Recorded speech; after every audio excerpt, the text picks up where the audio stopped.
भानी देवी Goyal, Saraswati विद्याविनेटर college Jhansi से के Tiwari, physics class 11, subject physics, chapter number 13 gravitation. इससे पिछले टर्म पर हमने ग्रहों की गति के संबंध में केपलर के फर्स्ट व सेकंड नियम का डिस्कसिंग किया था। आज वर्तमान में केपलर के तृतीय नियम का डिस्कसिंग करने जा रहे हैं, जिसे परिक्रमण काल का नियम भी कहते हैं।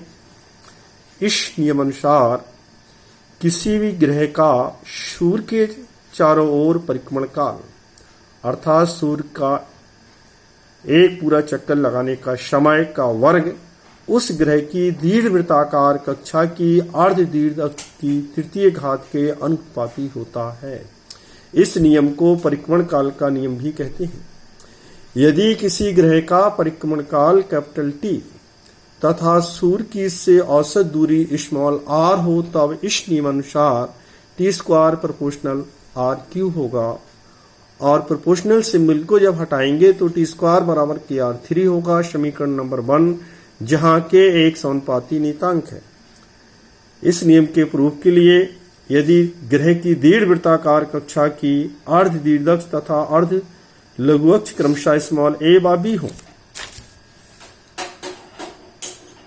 तब दीर्घवृत्त का क्षेत्रफल पाई ए बी होगा, तथा यदि ग्रह का परिक्रमण काल टी हो तब टी बराबर दीर्घवृत्त का क्षेत्रफल बटे क्षेत्रफलीय चाल। तो टी बराबर होगा पाई ए बी बटे जे बटे 2m, और इसी को कैलकुलेट करेंगे तो टी बराबर होगा पाई ए बी इंटू 2m बटे जे।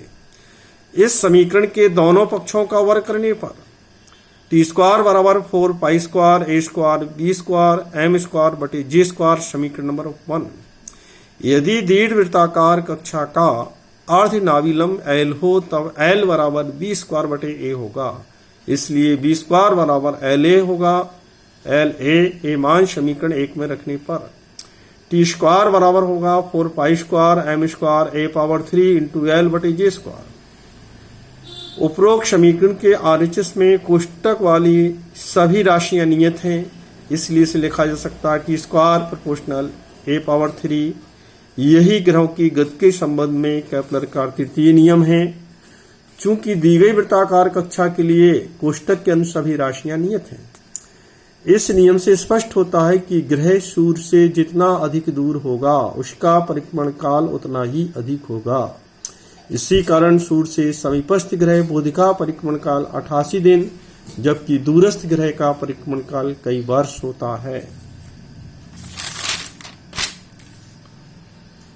इसके बाद अगला जो टॉपिक है केपलर के नियमों से न्यूटन्स के निष्कर्ष। इसके लिए वैज्ञानिक न्यूटन ने प्रायोगिक रूप में देखा कि कुछ ग्रहों